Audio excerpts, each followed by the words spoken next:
भक्तामर प्रणतमौलिमणि प्रभाणा मुद्योतकन्दलित पापतमोवितानं सम्यक् प्रणम्य जिनपादयुगं युगादा क्वलम्बनं भवजले पतताञ्जनानां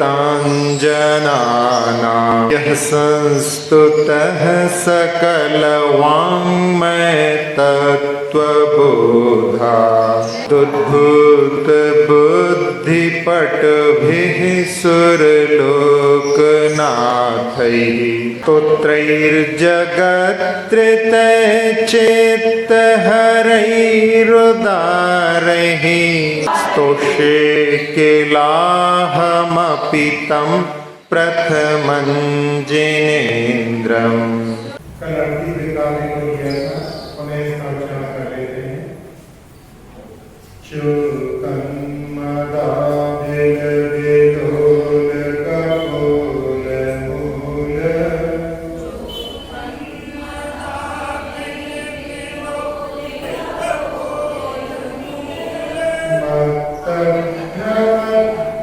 भ्रमरनाद विकृत कोपम्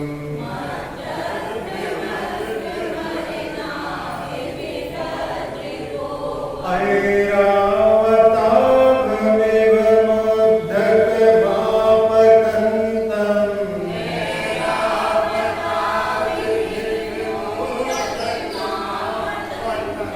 दृष्ट्वा भयं भवति नो भवदाश्रितानाम्।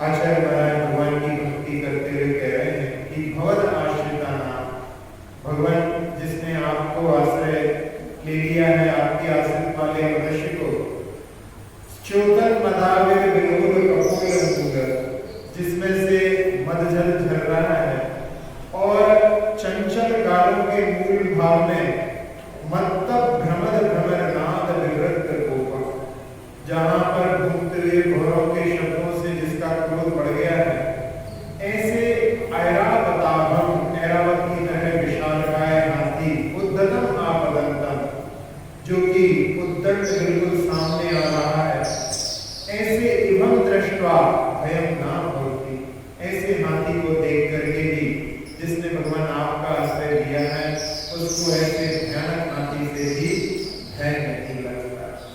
हाथी तो शाकाहारी होता है, लेकिन अब अगला संकट सिंह का संकट है, जो कि मांसाहारी होता है और खूंखार होता है, जिसका नाम पंचानन भी होता है, जिसका एक मुख होता है, लेकिन जिस समय वो शिकार करता है तो उसके नाखून पंजों में आगे निकल आते हैं और उस समय उसके 5 मुख दिखाई देते हैं। ऐसे सिंह के जैसे भगवान की भक्ति किस प्रकार से मुक्ति दिलाती है, उसका वर्णन अब हम 39वें काव्य में पढ़ते हैं। भिन्नेव कुंभ गलदुज्ज्वल शोणिताक्त, भिन्नेव कुंभ गलदुज्ज्वल शोणिताक्त,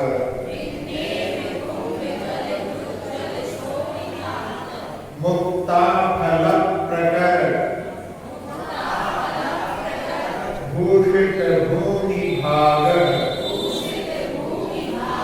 मुक्ता फल प्रकर भूषित भूमि भाग,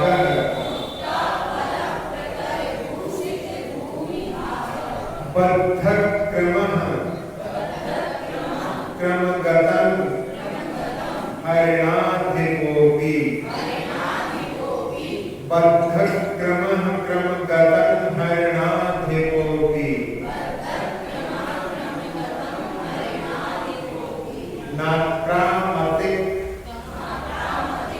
यहाँ पे आगे क्रा रहा है तो उसका क्रा उसमें मिला के नाक्रामतिक क्रम युगाचल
हरिणाधिपोऽपि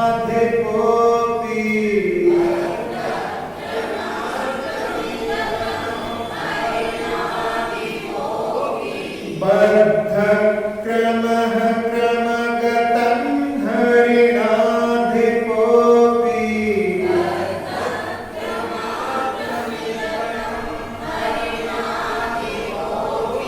नाक्रामते क्रमयुगाचलसंश्रितन्ते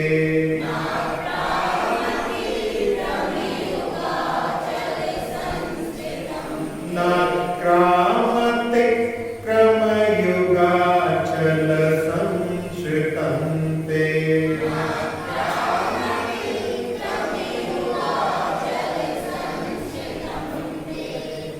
भक्ति गंगा में आगमन करते हुए आचार्य महाराज इस काव्य में कह रहे हैं, भिन्नेव कुंभ गलत उज्ज्वल शोणिका।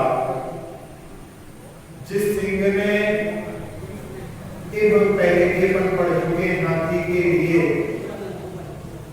उसके गंडस्थल को विदार दिया है, भिन्न कर दिया है, छिन्न भिन्न कर दिया है, और उसमें से रक्त बह रहा है। उज्ज्वल शोणिताक्ष मुक्ता फलक प्रकर भूषित भूमि था, और उसमें से रक्त निकल रहा है। और वो हाथी सामान्य हाथी नहीं था, वो ऐसा हाथी था जिसके गंडस्थल में गजमोती विद्यमान थे, और वो रक्त से लिपटे हुए। शोणित का होता है रक्त, रुधिर, खून, और आग यानी उससे लिपटे हुए, रक्त से लिपटे हुए। मोती वहां पर धरती पर फैले हैं, और उसके कारण में वो धरा वहां पर उन रत्नों से, मोतियों से वहां पर शोभित हो रही है। बद्धक्रम, ऐसा हाथी जिसने की, ऐसा सिंह जिसने की हाथी के गंडस्थल को नष्ट कर दिया है। बद्धक्रम, अपने दोनों पैरों को मिलाकर के छलांग लगाने के लिए तैयार है।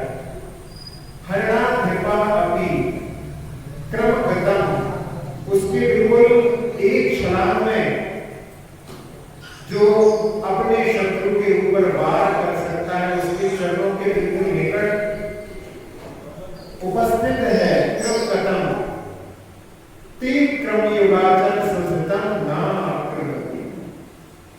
हे भगवान, उस व्यक्ति ने आपके चरण रूपी अचल यानी पर्वत का आश्रय ले लिया है, उसके ऊपर ऐसा सिंह भी आक्रमण नहीं करता।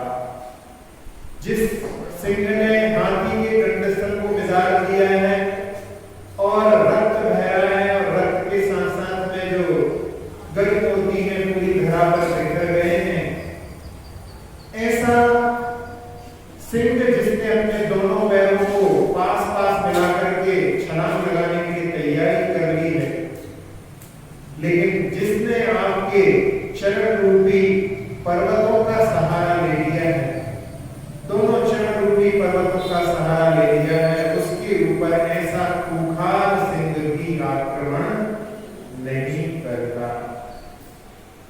तो इस काव्य में सिंह के संकट से भी दूर करने वाली जिन्हें भगवान की भक्ति होती है, उसका वर्णन किया गया है। काव्य का वर्णन अलंकार के माध्यम से, रसों के माध्यम से होता है। इस काव्य में रसों की छटा, रसों की बाहर आचार्य महाराज ने प्रस्तुत कर दी। अपन इसमें देखें तो नव रस होते हैं, उसमें भयानक रस, जिसमें उन्मत्त वहां पर हाथी के गंडस्थल को बिदार दिया है, और उससे रक्त की नदी बह रही है, विकराल रक्त की नदी। ये भयानक रस का प्रतीक। पराक्रमी सिंह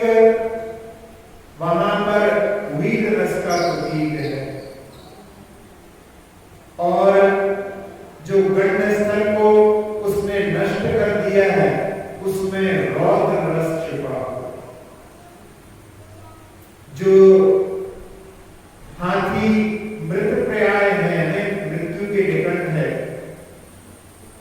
वो वहां पर करुण रस का प्रतीक है। मरणासन हाथी को देख करके किसके मन में करुणा उत्पन्न नहीं होती, और खून से रंगे हुए गजमोती ये बीभत्स रस का प्रतीक है। और धरती पर वो बिखर गए हैं, उस धरती की छटा वहां पर भले ही वो रक्त से लिपटे हुए, लेकिन उनमें मोतियों की जो चमक है वो वहां पर श्रृंगार रस को बदला रही है। और जिसने भगवान के चरण पर्वत की ओट ले ली है वो बिल्कुल शांत है, शांत रस का प्रतीक। और भगवान का वात्सल्य जिसे प्राप्त हो गया है, तो भक्त वत्सलता यहाँ पर वात्सल्य रस का प्रतीक है। और साथ साथ में जिसने भगवान के चरण की सन्निधि प्राप्त कर ली है, अब उसके ऊपर उसे कोई संकट का भय नहीं है, तो उसके चेहरे पर मुस्कान आ गई है, वो हास्य रस का प्रतीक है। और इस प्रकार से अपन देखें तो यहाँ पर सारे के सारे नव रस इस काव्य में आचार्य महाराज ने भगवान की भक्ति करते हुए उपस्थित कर दिए। तो ऐसे नव रसों से युक्त इस काव्य में आचार्य महाराज ने भगवान की भक्ति करते हुए, जिन्हें भगवान की भक्ति ऐसे खूंखार सिंह से भी रक्षण करने में समर्थ होती है, इसका वर्णन किया है। हम लोग सब इंद्र के द्वारा भगवान पूजित हैं, उसमें भवनालय 40 विंतर देवाण भक्ति 32 कप्पा पर 24 चंदो सुगुरो नरो तेरियो, उसमें त्रिंच भी उनके यहाँ भी राजा होता है, उसको सिंह के लिए राजा कहा जाता है। राजा का कार्य क्या होता है? राजा सबको संरक्षण देता है, सबका ध्यान रखता है, वो राजा कहलाता है। एक वॉल्ट डिज्नी हुए हैं, जिनकी कार्टून फिल्में बच्चे लोग देखते हैं, वो एक बार अफ्रीका के जंगल में डेजर्ट नाम की फिल्म बना रहे थे, और वहां पर शूटिंग करते हुए उनको एक दृश्य वहां पर उपस्थित हुआ। बहुत दूरी पर एक शेर एक छाया वृक्ष के नीचे बैठा हुआ, जहां रेगिस्तान होता है, जहां पानी कम रहता है, पानी की मात्रा कम होने के कारण में वहां पर जानवर भी बहुत स्वार्थी हो जाते हैं, बहुत खूंखार हो जाते हैं, और उसके चेहरे पर वहां पर प्यास दिखाई दे रही। एक छोटी जगह पर कोई पोखर था, पानी का स्रोत था, वहां पर छोटे छोटे जानवर पानी पी रहे थे, हाथी उनसे बहुत दूर बैठा हुआ था, उसके चेहरे पर भी प्यास थी, लेकिन वो वहां पर इंतजार कर रहा था कि सारे छोटे छोटे जानवर वहां पर पानी पी करके चले जाए। और जब सब चले गए, तब शेर उठ करके वहां पर पानी पीने के लिए गया, और उस समय में उस पोखर में पानी की बहुत कम मात्रा वहां पर रह गई थी। मात्रा कम होने पर भी वहां पर उस शेर ने अपनी गर्दन को चारों ओर ऐसे घुमाया जैसे वो देख रहा हो कि मेरी छत्र छाया में सारे प्राणी जो है यहाँ पर संतुष्ट है, सबके लिए जितना भी है उसमें सबका भाग वहां पर सुरक्षित है। तो उस रेगिस्तान के जो वृद्ध लोग थे वहां पर उन्होंने बोला कि ये राजधर्म है इस सिंह का कि इसकी छाया में भी सभी लोग पले बढ़े, ऐसी भावना से ये सिंहावलोकन जिसको कहा जाता है, दिशाओं को देखना, ये वहां पर उसकी संतुष्टि का और एक राजपन का तो ऐसे प्रतीक के माध्यम से सिंह भी पशुओं का राजा होता है, ये अपन इसके माध्यम से देख सकते हैं। एक बार जयपुर के जंगलों में एक कलेक्टर था, अंग्रेजों का जमाना था, एंडरसन उसका नाम था, और वो हाथी पर सवार होकर के सिंह के शिकार के लिए चला और उसको सिंह भी मिल गया। लेकिन उस समय में हाथी वहां पर घबरा गया और उस कलेक्टर को जो उसकी पीठ के ऊपर बैठा हुआ था उसको पटक करके और वो भाग गया। कलेक्टर वहां पर हाथ में पिस्तौल लेकर के वहां पर सिंह के ऊपर वार करता है और अपनी जान बचाने के लिए वहां से भागता है। और भागते भागते उसको एक पहाड़ के निकट एक गुफा दिखाई दी, वो उसमें घुस जाता है और सोचता है यहाँ पर मेरा संरक्षण हो जाएगा। और वहां जाकर के देखता है कि एक दिगंबर साधु अध्ययन कर रहे हैं और पीछे पीछे सिंह भी दहाड़ता हुआ उस गुफा में प्रवेश कर गया। जैसे ही वो वहां पर पहुंचा, साधु के आभा मंडल के निकट वो सिंह आया और बिल्कुल पालतू कुत्ते की तरह बिल्कुल शांत होकर के वहां पर बैठ गए। वो वहां अंग्रेज घबरा रहा था, महाराज के बिल्कुल पीछे छुपने की कोशिश कर रहा था, और जब उसने शेर को देखा कि बिल्कुल शांत हो गया है तो उसको समझ में आया कि करुणा, दया, अहिंसा का क्या प्रभाव होता है, और उस समय से उसने शिकार करना छोड़ दिया। तो ऐसी घटनाएं जो क्रूर दिल वाले होते हैं उनके भी जीवन में परिवर्तन करने वाली होती हैं।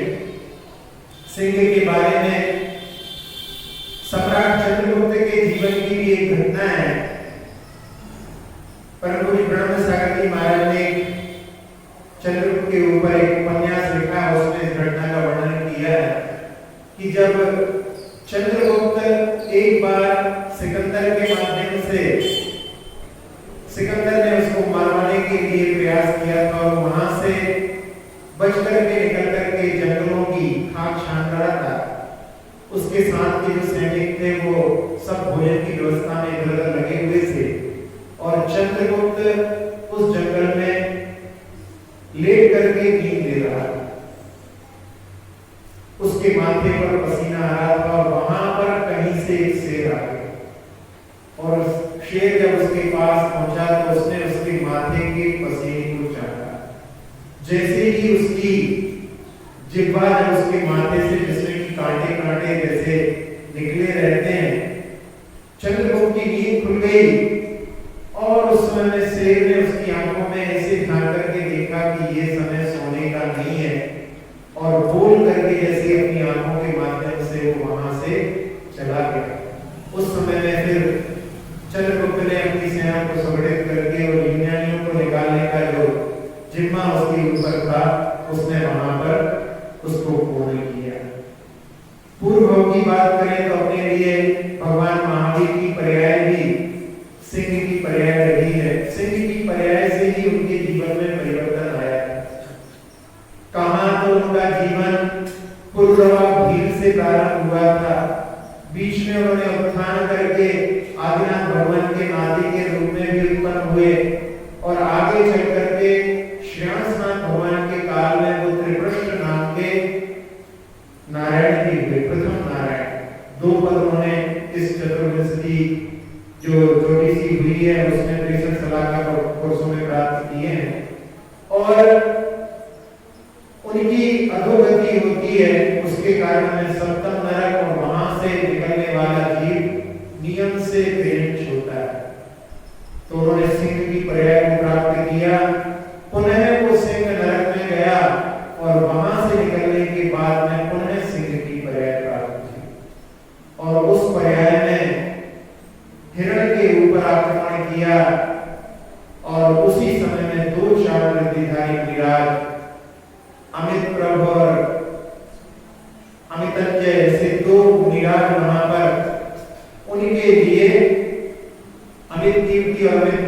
के दो मुनिराजों ने उनको देखकर कि 10 भाव बाद में तुम्हें धर्म कीट का प्रवर्तन करना है और उसके लिए उपदेश दिया। उस समय उपदेश को सुनकर के कि तुमने वैश्विक सुखों की प्राप्ति के लिए संसार में कितने ऊंचे ऊंचे पदों को भी प्राप्त किया, लेकिन कभी भी तुम्हें तृप्ति नहीं हुई। तुमने स्वर्गों की भी खाक छान ली, लेकिन तुम्हें तृप्ति नहीं हुई। तुम त्रिपक्ष नाम के नारायण जी हुए, बड़े बड़े राजा के पदों को भी तुमने प्राप्त किया, लेकिन इंद्रिय सुख कभी भी तृप्ति को देने वाले नहीं है। वो तो एक अग्नि के अंदर डाले हुए ईंधन के समान है। और उस समय उपदेश को सुनकर के उनको अपना पूर्व भाव का स्मरण, जाति स्मरण हो गया और आंखों से उनके आंसू आने लगे।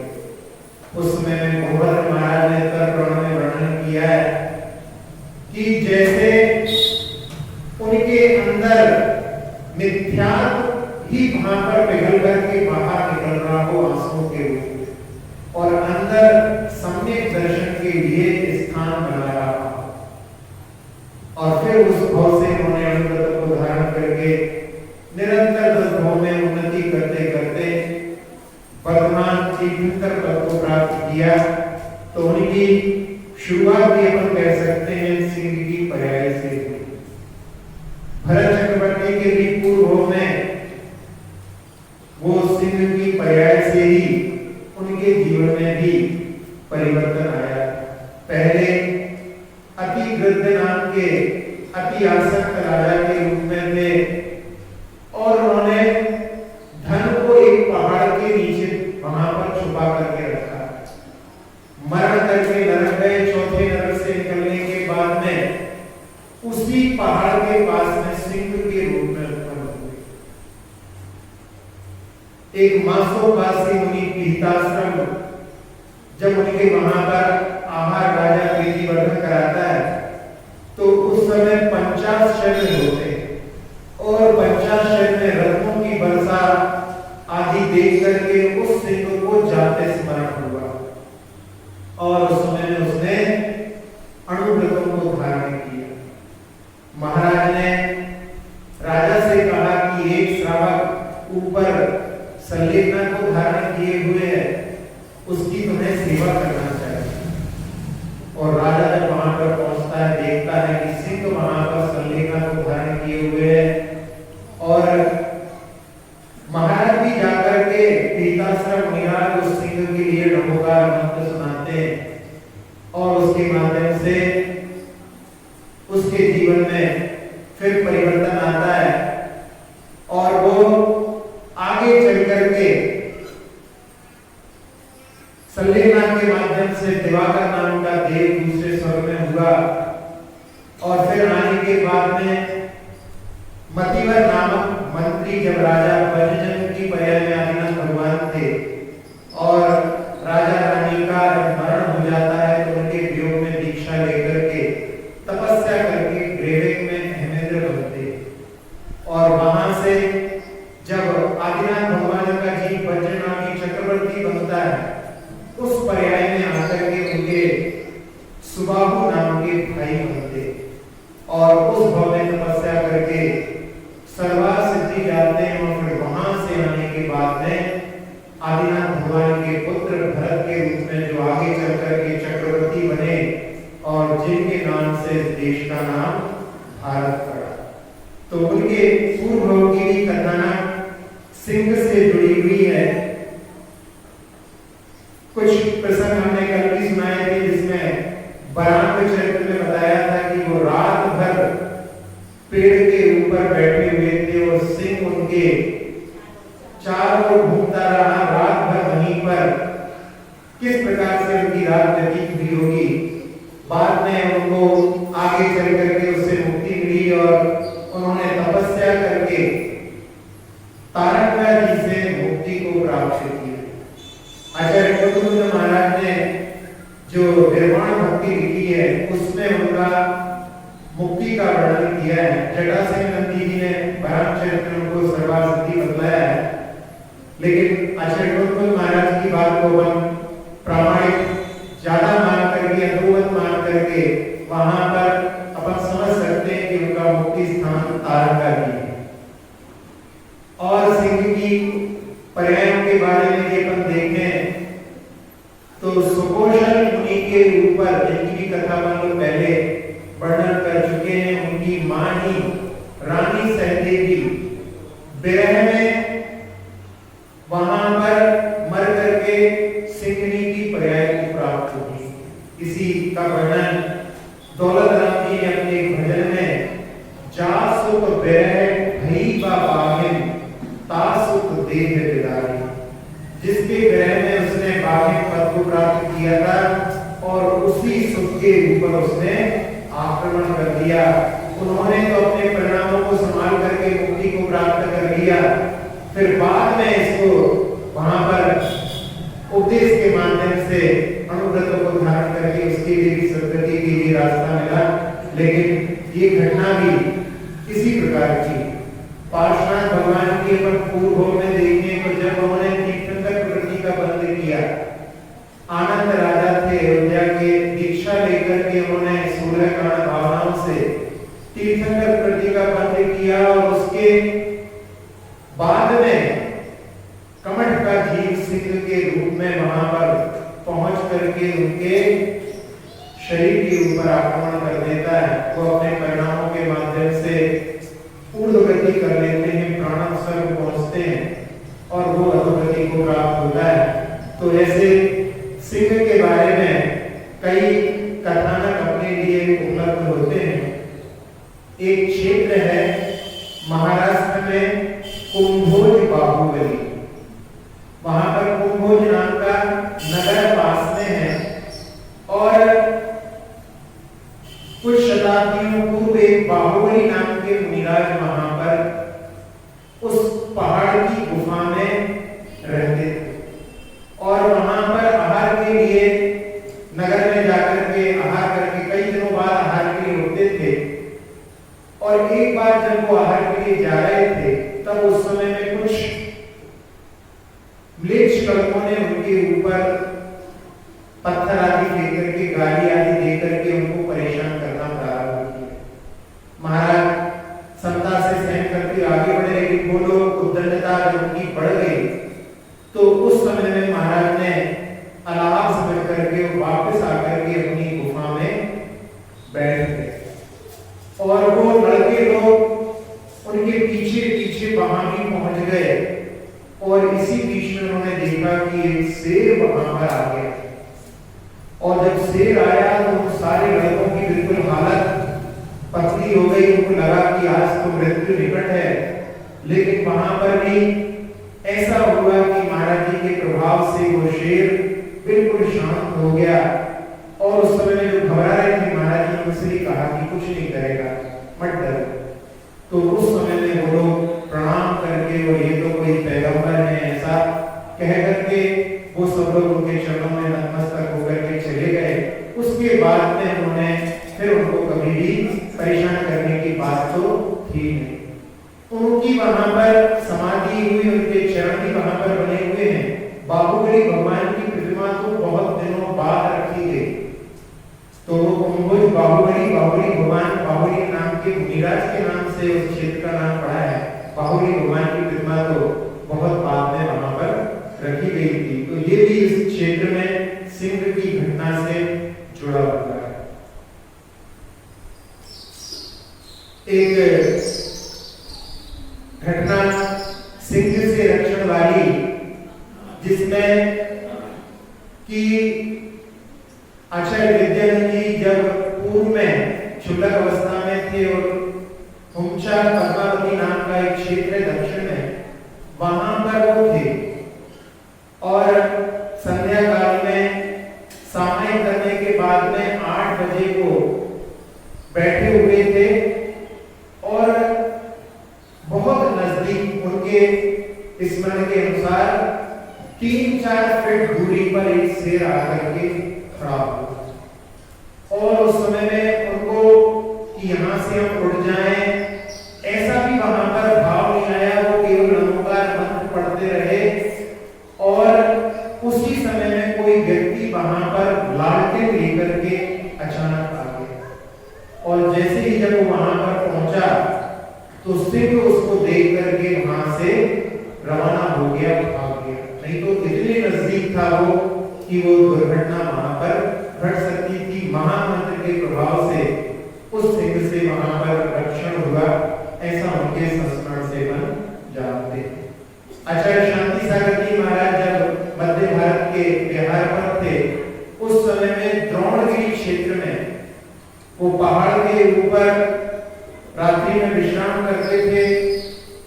वैसे तो कभी कभी आहार पर उठते थे, लेकिन एक दिन आहार पर विलंब से उठे। आहार के बाद में पूछा तो उन्होंने कहा कि कोई बैठा हुआ था, हमने सोचा उसको व्यवधान ना हो इसलिए हम बैठे रहे। जब वो उठ करके चला गया तो हम आहार के लिए आ गए। बाद में पता पड़ा कि वो सिंह उनके पास में बैठा हुआ था। ऐसी घटनाएं उनके जीवन में कई बार घटी। एक बार जंगल में विहार करते हुए जंगल में कोई रुकने के लिए तैयार नहीं था और उस समय एक व्यक्ति रुकने के लिए तैयार हुआ। उससे कह दिया कि एक घेरा बना दे रहे हैं, इससे बाहर नहीं निकलना, तुम्हारे ऊपर कोई भी आक्रमण नहीं करेगा। और महाराज जी तो ध्यानस्थ हो गए और वहां पर सिंह आदि दहाड़ करते हुए आ गए। बिल्कुल पास में घेरे के बाहर है, लेकिन जो व्यक्ति अंदर बैठा हुआ है उसकी क्या हालत हुई होगी वो तो जो जिसके ऊपर बीती होगी वही जानता हो। सिंह सामने सामने दहाड़ रहा हो, अपने मुंह को फैला रहा हो और उसको देख करके भी वहां पर उत्पन्न ना हो, एक बड़े ही साहस की बात है। कल हमने रणनीति स्तोत्र का एक काव्य हाथी के संकट के बारे में बताया था। ऐसे ही रणनीति स्तोत्र में सिंह के संकट के लिए भी वहां पर काव्य है। उसमें प्राकृत भाषा में आचार्य मानतो महाराज लिख रहे हैं, पज्जलियाणं विज्ञानं दूरविहारी मोहं महाकायं नह पुलिस भाय वीर्य गयंद कुंभत्ला भोगं पणय संभव पथ्य नह मणिमाणिक पड़े पड़े मस तो बैन पैर धरा सीहं बुद्धं बिना गणंती।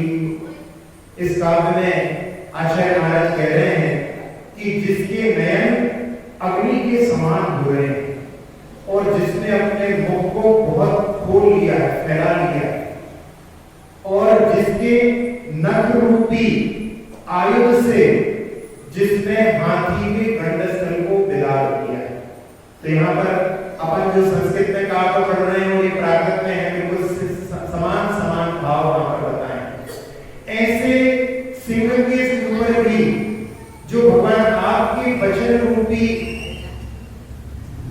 शस्त्र को धारण करता है, जो आपके चरणों में नमन करता है, वो सिंह बुद्धं बिना गणंती।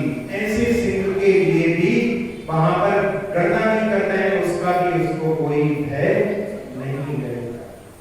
तो भगवान की भक्ति के माध्यम से सिंह जैसे खूंखार जानवरों से भी भगवान की जिसने शरण ली है उसके लिए भय नहीं होता।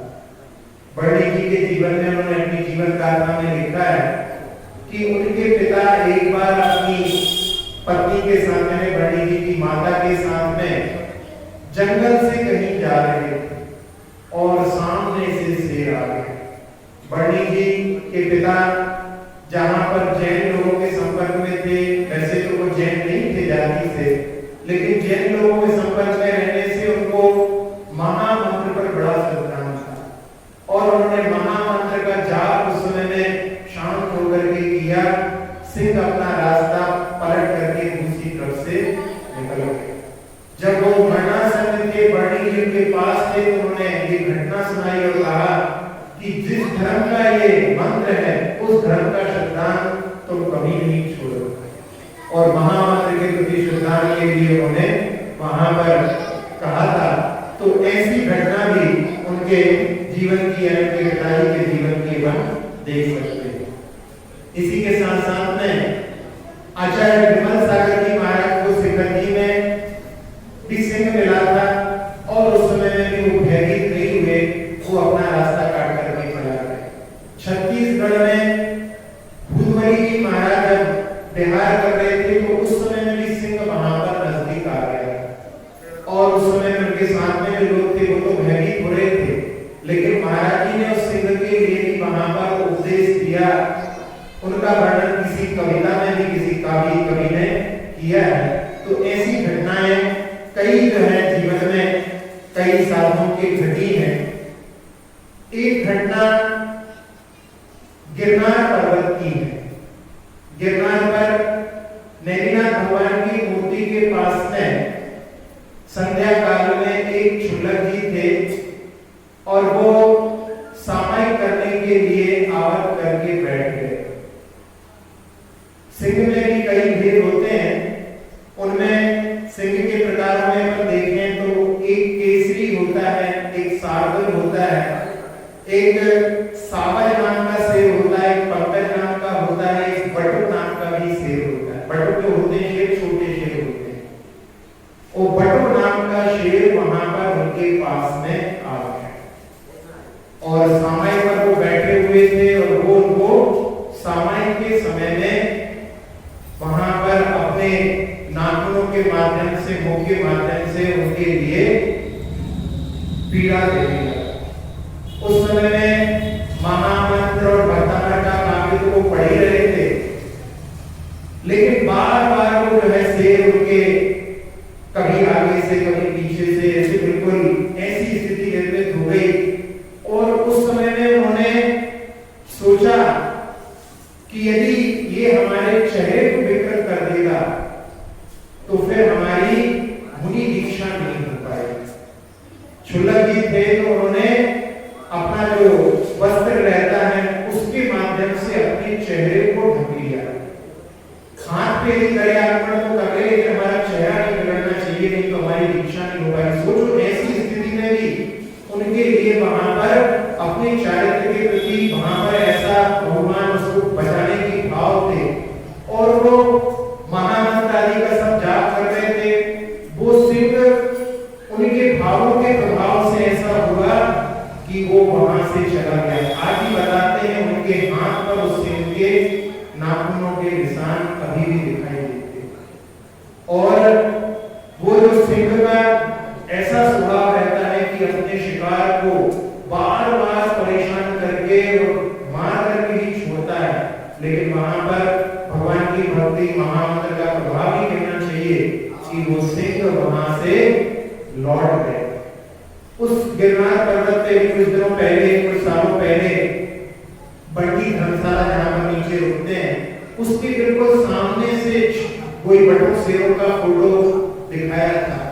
उस क्षेत्र पर हम भी जब ब्रह्मचारी अवस्था में यात्रा करने के लिए गए थे तो रात को 2 बजे हम पहाड़ पर चढ़े थे और वहां पर देख रहे थे कि रात में 10-11 बजे वहां पर शेर घूम रहे थे।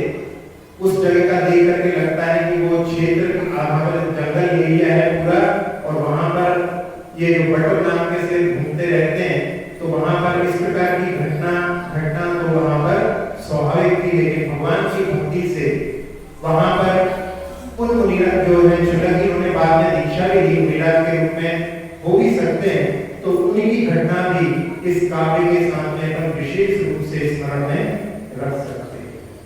और एक घटना आप सब लोगों के लिए विदित होगी कि जयपुर के दीवान अमरचंद जी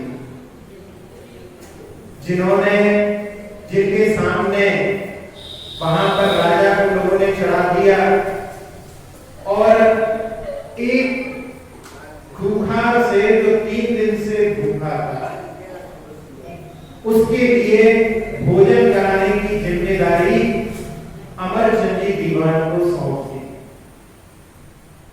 सारे लोग कि अब तो ये अच्छे फंसे हैं ऐसा सोच रहे थे और उनके लिए एक ऐसी जगह पर जहां पर चारों तरफ से लोग उस दृश्य को देख सकते हैं, एक पहिए वाला एक छोटा सा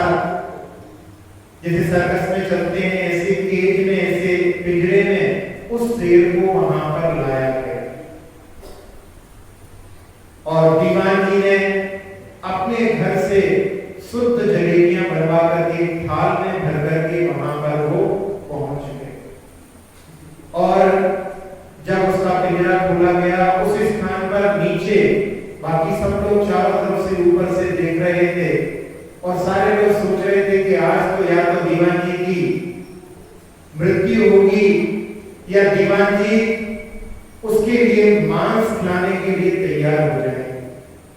लेकिन दीवान जी जब शेर के सामने वहां पर पहुंचे और उन्होंने थाल को एक तरफ रख करके सामने उस सिंह से वहां पर अपनी प्रभावमयी वाणी से कहा कि हे वनराज, यदि तुम्हें अपनी भूख मिटाना है तो ये जलेबियां पर्याप्त है, और यदि तुम मांस भक्षण करना चाहते हो तो मैं किसी दूसरे का मांस तुम्हारे लिए ला करके नहीं दे सकता।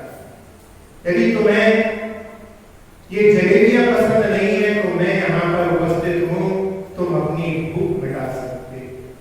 और वहां पर सब लोगों के बीच में वो घटना कि उस सिंह के ऊपर की उनकी अहिंसामयी वाणी का ऐसा प्रभाव पड़ा कि वो शेर भी वहां पर जलेबियां खाने के लिए तैयार। कैसा उनका व्यक्तित्व रहा होगा कि उनकी वाणी में ऐसा प्रभाव कि वो सिंह जैसा क्रूर प्राणी भी वहां पर अहिंसक हो गए।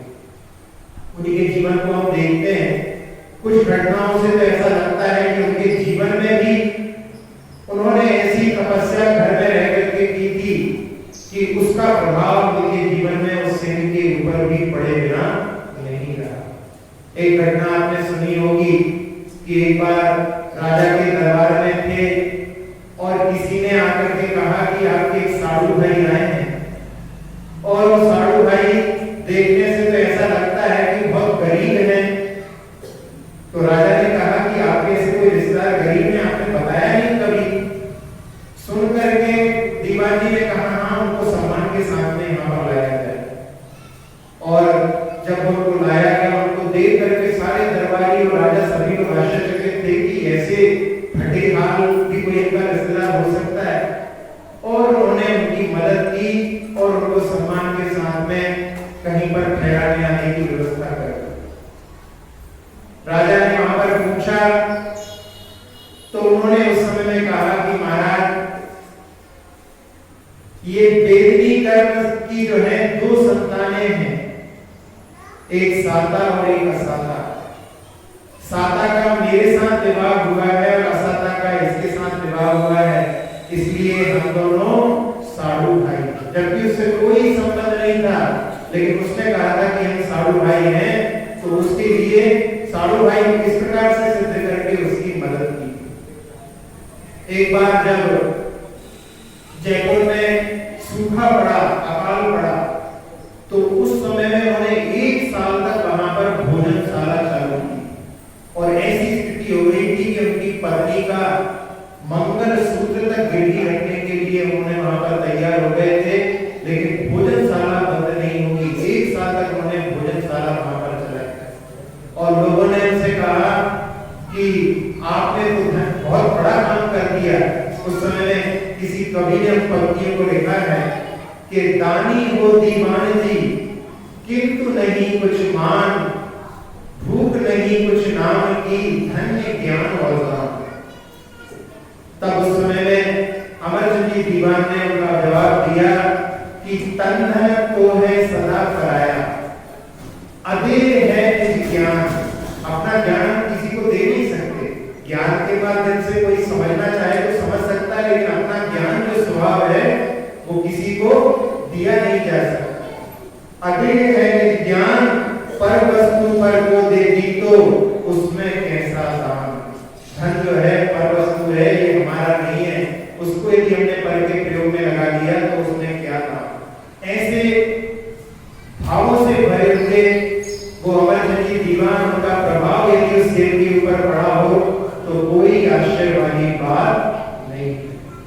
एक घटना और उनके जीवन की सबसे विशिष्ट घटना है कि जब जयपुर के गवर्नर का किसी ने वध कर दिया और उस समय में अंग्रेज सरकार ने कि यदि कोई स्वीकार नहीं करेगा तो बहुत सारे लोगों को यहाँ पर मार दिया जाए। और उस समय में दीवान जी जो वृद्ध हो चुके थे उन्होंने स्वीकार कर लिया कि मैंने गवर्नर को मारा। कोई मिल नहीं रहा था, उन्होंने वहां पर स्वीकार कर लिया और उनसे जब वहां पर केस चला तो उनको फांसी की सजा दी गई। जब फांसी की सजा उनका समय मुकर्रर हुआ और उस समय उनसे पूछा कि आपकी आखिरी ख्वाहिश क्या है, तो उनका एक मंदिर, बड़े दीवान जी का मंदिर जयपुर में है, उन्होंने कहा कि उनके आदिनाथ भगवान के दर्शन करना है।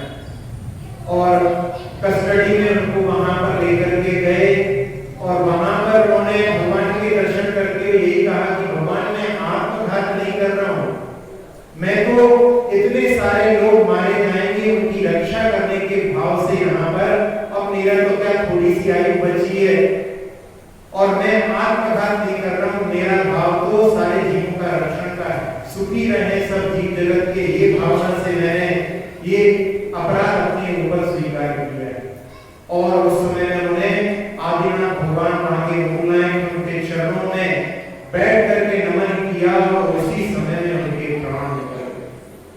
फिर वहां पर चूंकि उनके ऊपर वो लकड़ना था, फांसी चढ़ाना था, तो उनके मृत शरीर को ही फांसी पर चढ़ा करके वो जो रिवाज होता है वहां पर रस्म उनको पूरा किया गया। तो ऐसे सबके प्रति करुणा के भावों से भरे हुए अमरचंद जी दीवान की वाणी ने यदि क्रूर सिंह के लिए भी यदि अहिंसक बना दिया हो तो अपन समझ सकते हैं कि इसमें कोई अतिशयकारी अतिशयोक्ति की बात नहीं है। वहां पर तो उनकी वाणी का ही ऐसा प्रभाव था कि वो सिंह भी अपने जीवन को परिवर्तित उसने अवश्य ही कर दिया। अब अपन इस काव्य के अर्थ को समझें उसके पहले एक और बात इसमें जो विशेष सीखने वाली है वो है, यहाँ पर लिखा हुआ है शोणितात्म मुक्ता फल, जो रक्त से लिपटे हुए हैं गजमोती, उसके लिए यहाँ पर एक अर्थ अपने को ऐसा लेना है कि संपत्ति का आनंद तो श्रावक करता है, लेकिन वो संपत्ति खून से रंगी हुई ना हो, ऐसा व्यवसाय ना हो जिसमें कि जीवों की बहुत हिंसा होती है, क्योंकि औद्योगिक हिंसा भी होती है लेकिन हिंसा का ही उद्योग करने लगे। कई लोग पटाखों का भी व्यवसाय करते हैं। पटाखे के व्यवसाय में जहां पर पटाखे जब चलाए जाते हैं तो बहुत से जीवों की हिंसा होती है। उस समय में पंचेंद्रिय जो चिड़िया आदि रहते हैं उनके भी गर्भपात हो जाते हैं, उनके भी अंडे जो अपक्व रहते हैं वो वहां उनके छूट जाते हैं। बहुत सारे जीवों की हिंसा होती है इस प्रकार का। और कोई भी हिंसा संबंध यानी हिंसा जिसमें होती है ऐसे व्यवसाय करते हैं, उसके लिए यहाँ पर ये सीख है कि ऐसा ना हो कि हम धन कमाने के लिए वहां पर खून से सना हुआ हमारा धन हो। एक अलकबीर नाम का एक स्लॉटर हाउस बहुत बड़ा हैदराबाद के पास में कहीं पर है और उसका आप लोगों को सुनकर के आश्चर्य होगा कि एक श्वेतांबर जैन कोठारी करके उसमें एंट्री था। उसको उसने कहा कि इसके माध्यम से एक व्यवसाय है, औद्योगिक हिंसा है और इससे जो धन प्राप्त होगा उससे हम साधुओं की सेवा करेंगे, ऐसे भाव उसके, यानी पूरा रक्त से ही धन कमाने की वहां पर उसकी जो है योजना थी। बहुत मुश्किल से उसने इस कार्य को छोड़ा। तो ये ऐसे इस प्रकार से धन कमाते हैं। एक और घटना जैन परिवार में ही इंदौर की घटना, करोड़पति अरबपति पिता माता को उनके ही पुत्र ने 40 लाख रुपए देकर के मरवाया। और कैसे, जब वो कहीं से बाहर से आने वाले थे और उसी समय में उसने अपना बाहर जाने का रिजर्वेशन करवा लिया उनके पहले, और वो चला गया। उसके पहले हथियारों को अपने घर में छुपा करके गया। माता पिता कहीं से बाहर आए और उस घर में गए, वो लोग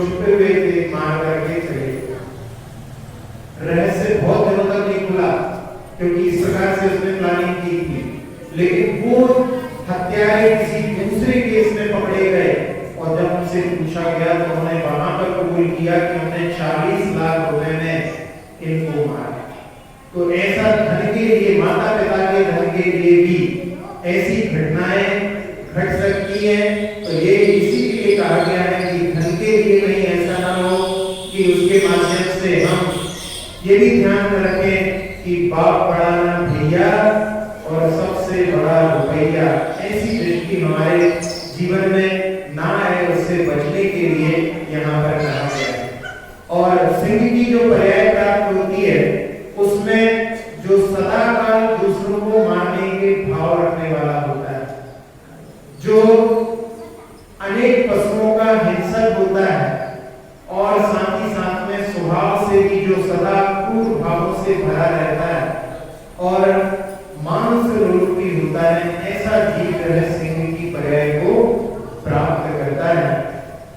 एक व्यंग सुना करके एक शेर एक सर्कस से भाग करके जंगल पहुंच गया।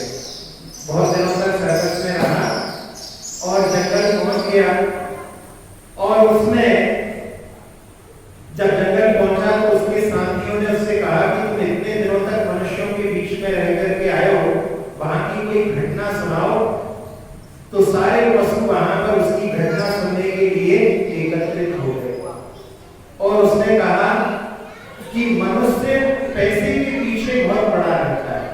हमने सुना कि फला व्यक्ति जो है बहुत पैसा खाता है, फला अफसर बहुत पैसा लेता है, खाता है, तो हमने सोचा हो सकता है ये पैसा बहुत स्वादिष्ट चीज होगी। एक दिन ऐसा हुआ, एक बच्चा अपने हाथ में सिक्का लिए हुए हमारे पिंजरे के पास खड़ा था, तो हमने अपनी जीभ बाहर निकाल कर उसके हाथ से वो सिक्का खींच लिया और हमने उसको जो है चबाने की कोशिश की, लेकिन वो तो चबाई नहीं। फिर हमने सोचा कि शायद हो सकता है टॉफी जैसा इसको चूसे, लेकिन उसमें कुछ रस ही नहीं था। फिर हमने सुना कि बड़े भाई ने छोटे भाई का सारा जो है धन हड़प लिया, हजम कर लिया। तो हमने सोचा कि हम इसको जो है घुटक जाते हैं और हम उसको घुटक गए। 6 महीने हो गए, ना तो वो बाहर निकलता है लेकिन पेट में हंगामा मचाए हुए है। हमें समझ में नहीं आता कि ये मनुष्य नाम का प्राणी कैसा बेवकूफ है, ऐसे पैसे के पीछे पड़ा हुआ है जिसमें ना कुछ रस है, ना इसको खा सकते हैं, ना जिसको बचा सकते हैं, लेकिन फिर भी वो पैसे के पीछे पड़ा है। व्यंग है, लेकिन उसके माध्यम से अपन इस काव्य ने जो भाव दिया है उसको समझ करके ऐसे पैसे से बचें जो कि हमारे धर्म से हमको दूर करने वाला है। अब अपन इस काव्य के पद्य को देखिए।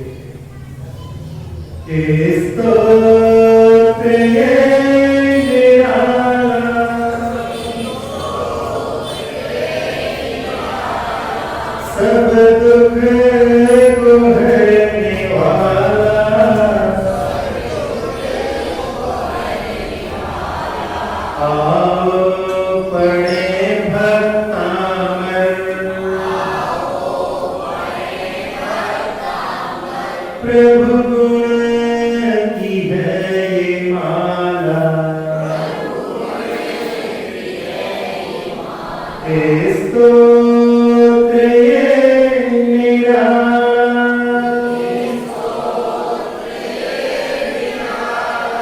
गज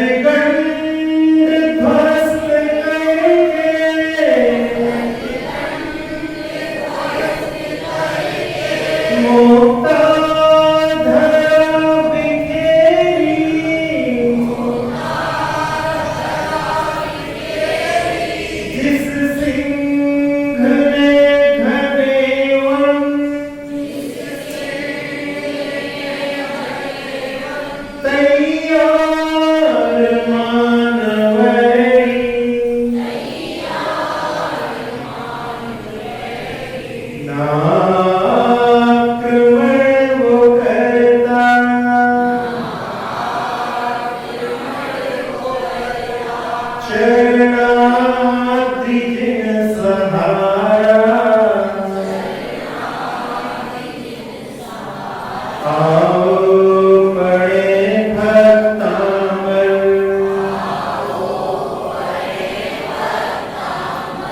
प्रभु गुण की है ये माला, स्तोत्र ये निराला।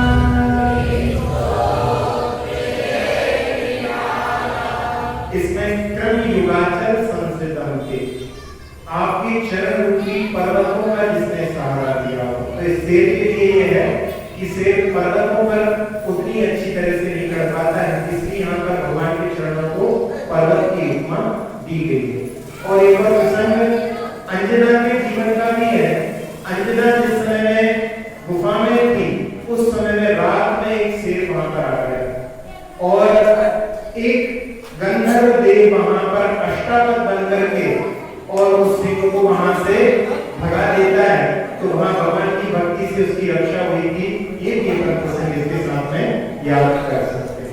अक्षर पद मात्रा से दूषित वचन अगर ममहीन रहे और प्रमाद कषाय के वश में सम्यक अर्थ विलीन किए, जिन वाणी माता मेरी उन सब त्रुटियों को क्षमा करें, दें आशीष शीघ्र हम सबको केवल लब्धि रमा मिले, प्राप्त हमें हो बोधि समाधि परिणामों की शुद्धि हो, निज आत्म उपलब्ध हमें हो, शाश्वत सुख की सिद्धि हो, चिंतित वस्तु दात्री माता चिंतामणि उपमा भाति, करो वंदना पूर्ण विनय से चरण रखूं मैं ये पाती, कर जिन वाणी स्तुति तन की ममता टार, महामंत्र का जाप अब सभी जपें नभ बार।